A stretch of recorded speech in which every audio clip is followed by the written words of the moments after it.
Hey guys, how's it going? Welcome to Breakfast All Day. I'm Christy. That is Alonso. That is Matt.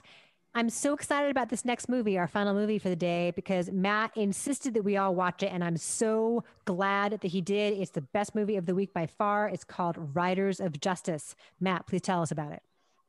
This movie is great. So the movie opens up with a couple of tech guys getting fired because they've got this algorithm that seems to predict things that everybody kind of just knows by their gut instinct anyway. Next thing we see is one of these guys, Otto, played by Nicolas. Kaas.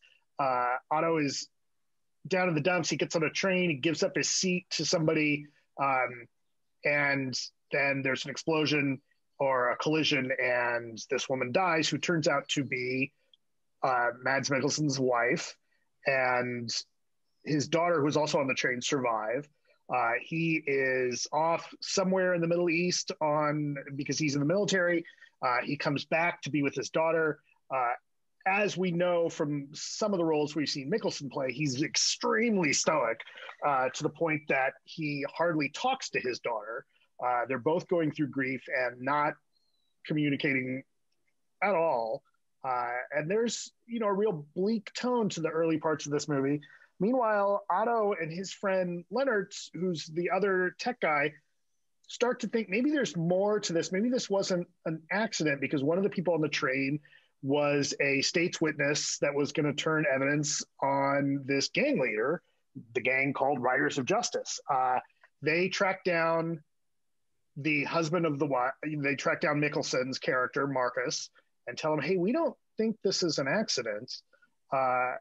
And they start investigating and finding out whether or not this was a accident or not. And they end up looping in one of their other buddies who can help them with the programming for facial recognition, who is very emotionally unstable, as are Leonard and Otto, for that matter. And there's sniping that happens between those three, put against this almost insane stoicism from Mikkelsen, and drama and comedy and tension ensues. This movie is one of the best examples of threading a needle between comedy and drama and grief and tension and affection and laughs that I've seen in a long, long time. Everybody's good in this. The movie has some interesting things to say about, probability and chance and being at the right place at the right time versus what's planned. I loved this movie, and I loved that you guys watched it. I was watching, I was like, oh, you guys have to see this. I love it's it too. It's so hard. We talk about tone so much on this show, and movies that try to juggle a couple different genres, and this is juggling several of them. And the way, like, in the same breath, it will go from like action to comedy. I mean, and this is a violent movie. This is, it's got some intense stuff that happens, but there's also this incredible sweetness to it in the friendship that develops between these totally mismatched people. And like that could have also been its own kind of wacky thing, but there's such detail in the characters, in these oddballs, in these misfits, that when they do coalesce into this kind of unexpected family, you absolutely believe it and you feel great for them. Like in a movie it begins with death and it begins with grief, to come out where it does on the other end and be authentic and not maudlin, and also hilarious and also weird. And there's also structurally the way there's a thing that happens with a bicycle at the beginning. Yeah. And structurally how that is subtly embedded into the DNA of the entire movie with a tremendous payoff at the end. It's all so clever, and the performances are all so great. And I just can't thinking like, I've never seen anything like this. It kept surprising me. I never knew where it was going. Yeah, movies are so afraid to be more than one thing, and rightly so, because it's hard to be more than one thing. And this movie's like 4 or 5 things, and it's doing them all really well. Like, part of the stoicism of the Mikkelsen character is that he refuses to have therapy for himself or for his daughter. But then the weird IT guys show up, and he doesn't want to tell the daughter what that's about, so they pretend to be the therapists, and they've all been through so much therapy themselves because so that such damaged individuals. They wind up being really good therapists for the family, and it's just like this thing could go off the rails a million different ways. And on top of just being like funny and exciting and like tense, it also is this whole contemplation of like the chaos and randomness of the universe, and how, yes, there are coincidences and things just happen, and you can algorithm the shit out of stuff and still utter randomness prevails. It has this very kind of Scandinavian undercurrent to this, all these other stories it's telling, and it spins all the plates just beautifully. Oh, it's so good. And the guy playing Lennartz, who's the other kind of algorithm scientist, is so good at this. He's got one of the funniest lines in the whole movie, which is when they're talking about like when they decide that they're like, are we really going to pretend to be psychiatrists? And he says, listen, I've seen 23 psychiatrists in 40 years. Believe me, I understand.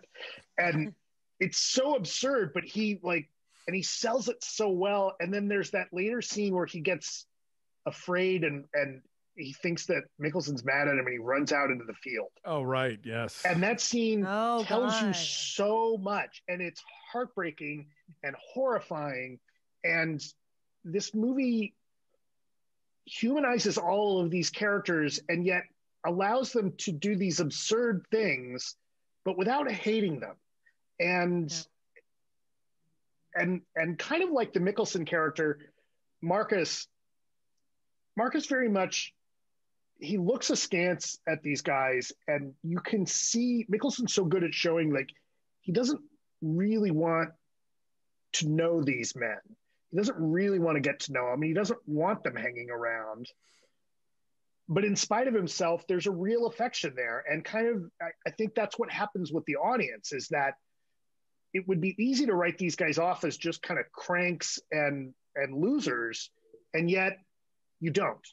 And yeah, I absolutely and love Mikkelsen's character does some terrible stuff. Like he's a character that you have to sort of like forgive a lot of things from. And the movie doesn't ever try to sentimentalize him, make him like, oh, he's gruff, but he's got a heart of gold. No, he's just gruff. And it's like the heart is brass, but over the course of the film, like you see him sort of soften and compromise and, grow to understand things and create this bond with the daughter that hadn't been there before. And yeah, we didn't even talk about like how they sort of adopt this sex trafficked Ukrainian male prostitute who has been captured by the gang, and then they take him in, and he winds up like being this really great sort of caregiver and like taking care of everybody and cooking and all this stuff. And it's just like, I can't believe this movie, but it's so great. Yeah, everyone gets time. Like we get time with all of them to know them. Like think about how often we see movies where like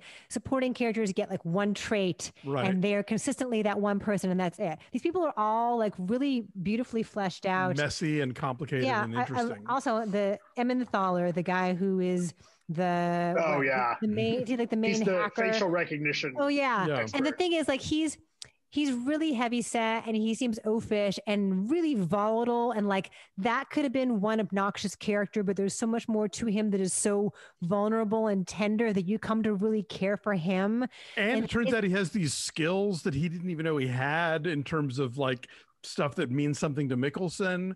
Yeah. Right.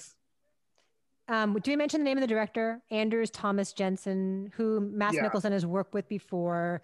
I think he wrote the screenplay or co-wrote the screenplay. And that's also he wrote It's also a father-son.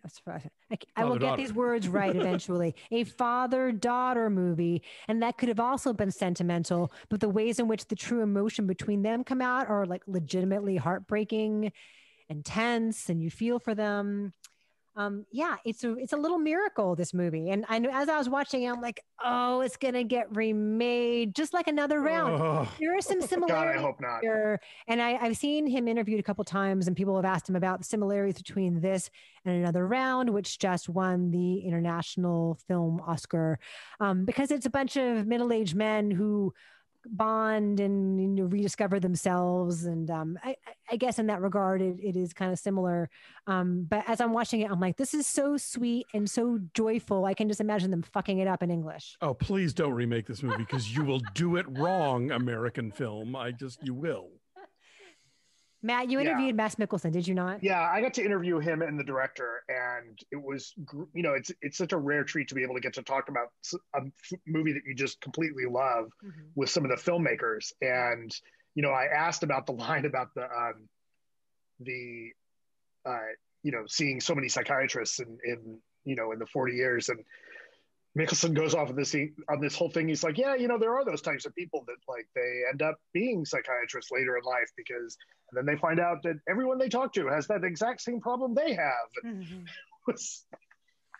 But they were great to talk to. And, they're really trying to look at grief and, kind of, chance versus causality, and, whether or not things are meant to be or they just happen, and randomness, and how people handle that, and which this movie just nails. It's, this movie is philosophical without hitting you with it, and ties up all of its loose ends so well.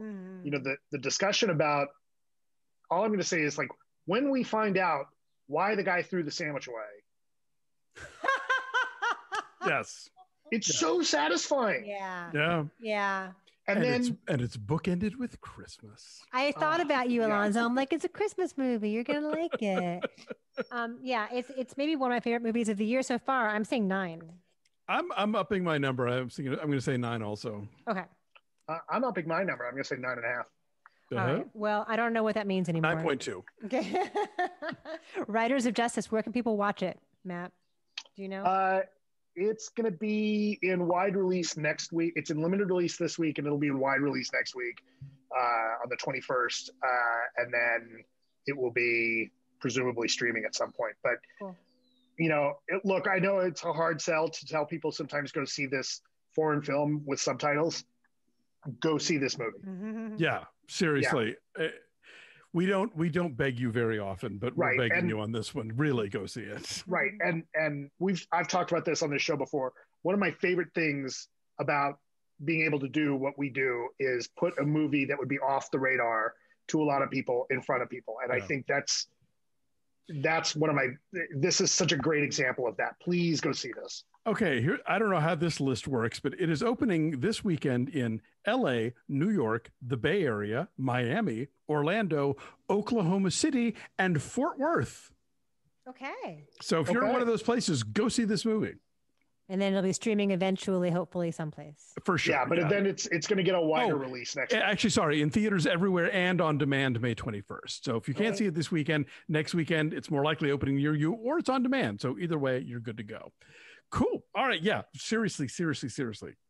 We really love this movie. We hope you'll check it out. Thank you so much for watching. Like this video, subscribe to our YouTube channel, follow us at BeFastAllDay on Twitter, Instagram, and Facebook. Check out our Patreon at patreon.com/BeFastAllDay.